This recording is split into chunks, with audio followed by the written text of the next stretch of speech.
age 19, I was released from professional football and fell into non-league. At this point in my career, I was playing in the 8th tier of English football, and over the past 5 years, I've been documenting my journey back into the full-time game, having gone from the 8th tier in English football to League One. Now, another pre-season is upon us, and the next chapter of the journey is currently being written. So, on that note, welcome to a day in the life of a professional footballer pre-season edition.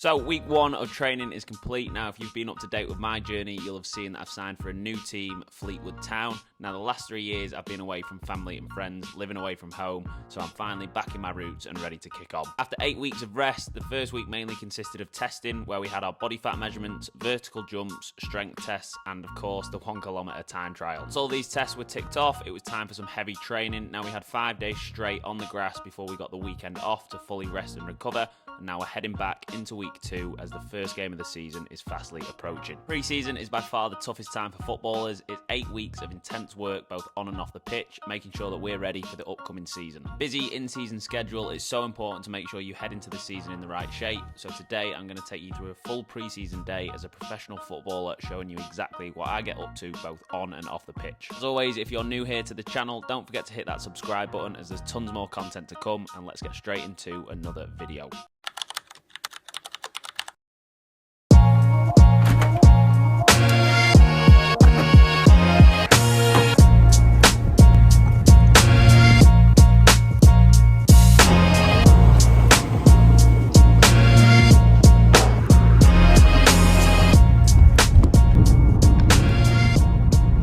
What's going on YouTube? Welcome back to the channel. First things first, a massive thank you to everyone that has shown some support on the last video. So I think that is actually my most viewed video since starting up the YouTube journey.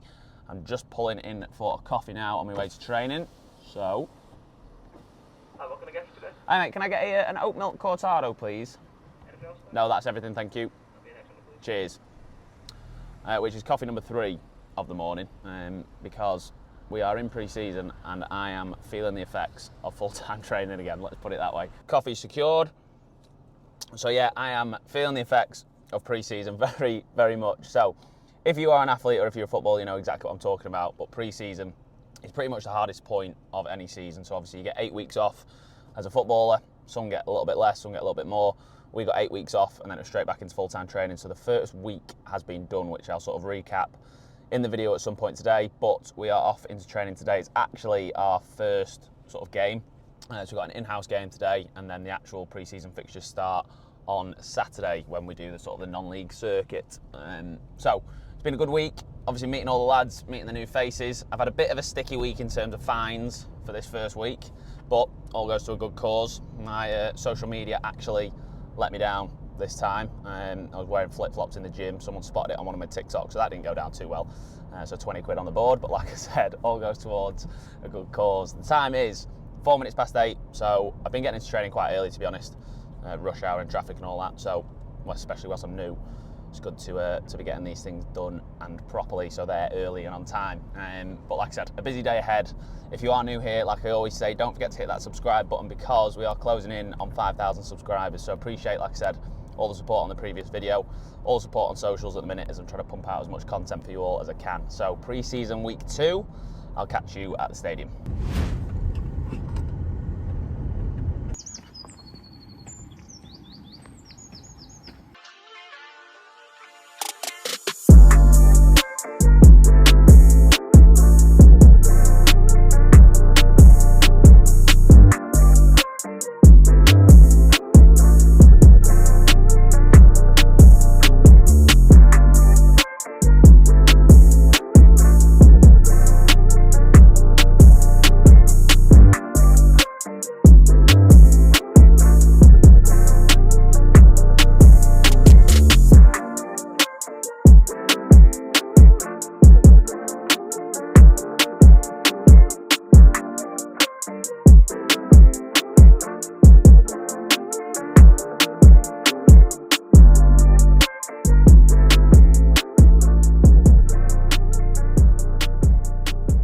That kicks off, or rounds off, should I say, another day's work. So 2 o'clock, we are done for the day. A tough session, in all honesty. So we had an 11v11 game.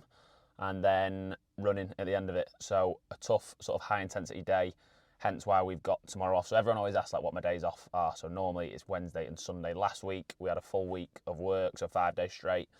Today it's sort of reverted back to normal. So a high intensity day followed by rest tomorrow. So tomorrow is going to be all about recovery because like I say, today was pretty taxing on the body. Now, I've got a lot of people on Instagram asking about the Whoop. I am now a Whoop member, officially on the Whoop clan. And in all honesty, I'm actually not too sure what I think of it so far. So the whole reason why I jumped on it was because of my sleep. I've never been the greatest with sleep, and I think that's probably because of the amount of caffeine that I abuse each day. So that's going to stop from tomorrow. I'm going to try to anyway.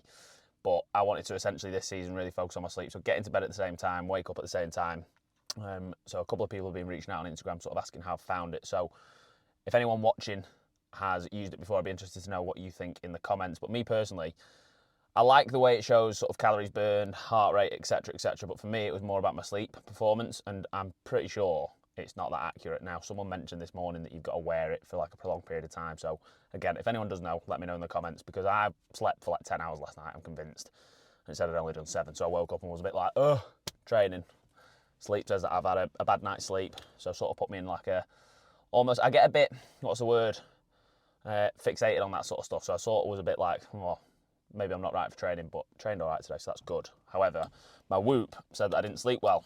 So I'd be interested to know what you guys think if you are using them. So let me know in the comments if you are.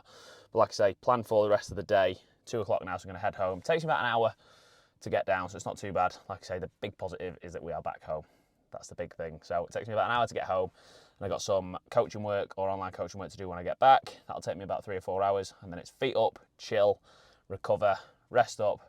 And then tomorrow is all about recovery. So on that note, I'll catch you all when we get back home. Well. I'm not going to lie to everybody, but I have only just woke up. Not only just woke up because I've been in training, but I have just woke up. Afternoon naps are well and truly back. And my Whoop says that I've caught up on sleep. So we're in a good spot. I'm now just making up, again, the world's greatest snack. High in protein, low in calories again, which I did in my last video. So everyone was asking why I'm sort of dieting. So that first week back was essentially just testing week, where we went through everything like vertical jumps, the 1 kilometre time trial, which I'll be posting a video on Instagram, because everyone was asking about the time for that. I didn't win, but I did all right in that one. The lad who won it was absolutely ridiculous. His time was just ridiculous. So we did the 1 kilometre time trial, body fat measurements, vertical jumps, both single leg and double leg, and then a couple of strength tests in the gym. All the testing I did all right in, bar the body fat test. So, like I said, America was quite tricky in terms of coming back in shape, because food-wise over there, it was very, very tough to manage. So since I've been back, I'm still at 2,500 calories, so still feeling fine for training, and I did my second round of testing yesterday, and we aren't fat anymore. So that's a big positive. I've come down, I think it was like 10 millimeters or something like that from the original first week's testing. So everything is heading in the right direction. Like I say, if you are a footballer, you don't want to be sort of on low calories throughout your season. You essentially need your fuel for football. The only reason why I'm doing this at the minute is because we obviously need to make some drastic changes. And as a result, I'm feeling better for it. So, like I mentioned last time, 2,500 calories. This is one of the meals that I have every day. A whole tub of yogurt, loads of fruit. I think it's 50 grams of protein, 300 calories or something like that. So it works out nicely. But we're going to get this down us. Then I'm going to prop the camera up, have a little chat with everyone, give a little roundup of week 1 and how week 2 has gone so far. So I will see you all once this is down me. Yes, everyone, welcome back. So that's online coaching work done for the evening, and in all honesty, that is also going to be me done completely for the evening too. So a couple of hours of rest before I get myself an early night, because like I said, we're in week 2 of pre-season and things are definitely taking its toll on me. So it is a very, very tough pre-season, but like I said in a previous video, pre-season is always the toughest part of any season, but you essentially need to get it done so that you're in peak shape for that first game of the season, which for us is Barnet away from home. So fixtures got announced last week, and in all honesty, our start to the season is quite tough. So I think it's Saturday, Tuesday, or I think we've got the first game is Saturday against Barnet. Like I say, they've just been promoted from the National League. So I've played against them a couple of times when I was in non-league myself. But I would imagine them to be a very difficult team to play against for that first game of the season. I think it's actually on Sky as well, so if anyone fancies watching that, tuning in, then you can do. There'll probably be a lot of fresh haircuts on that day, because that's what always happens with the television games. But like I said, a lot of games to be played in sort of August, September, October. It is a hectic schedule, hence why, like I say, pre-season is so important to make sure that we're putting in the work so that we're in the best position possible for that first game of the season. So, for the rest of the evening, like I say, it's just going to be a case of recovering, resting up, because more than anything, I need sort of like a mental breather as well as a physical breather. So this is one thing that I always touch on, but when you're so full on with stuff, whether it's sort of football, online coaching, whatever it is, it's just as important to switch off mentally as it is physically. So I put a big emphasis on that myself. So tonight is going to be a case of literally just resting up and then doing the same again tomorrow. So tomorrow's plan is going to be heading down to the gym, sauna, stretch, a little bit of light mobility. Might do sort of a little bit of light cardio just to flush some blood through the legs, but it will be nothing strenuous because, like I say, we're then in on Thursday for a double session day, Friday, and then the games start. So I think we've got 7 or 8 pre-season games in total. You can technically class today's as the first one, but I think it's 7 or 8 games in total against other opposition. And then, like I said, that first game of the season will come before you know it, which for us is Barnet away from home. So back down south. I feel like I'm heading back towards Brighton where I was living last year. But back down south, like I say, the games will come quick and fast, so just can't wait to get going. So week 2 nearly boxed off, and I'll do another recap in next week's video. So as always, thank you for staying tuned. If you are new here, or if you want to show the video some love, don't forget to leave the video a thumbs up. Hit that subscribe button, because like I said, we are now closing in on 5,000 subscribers, so appreciate all the support on all social media platforms. It really is appreciated. So I will catch you all in the next one.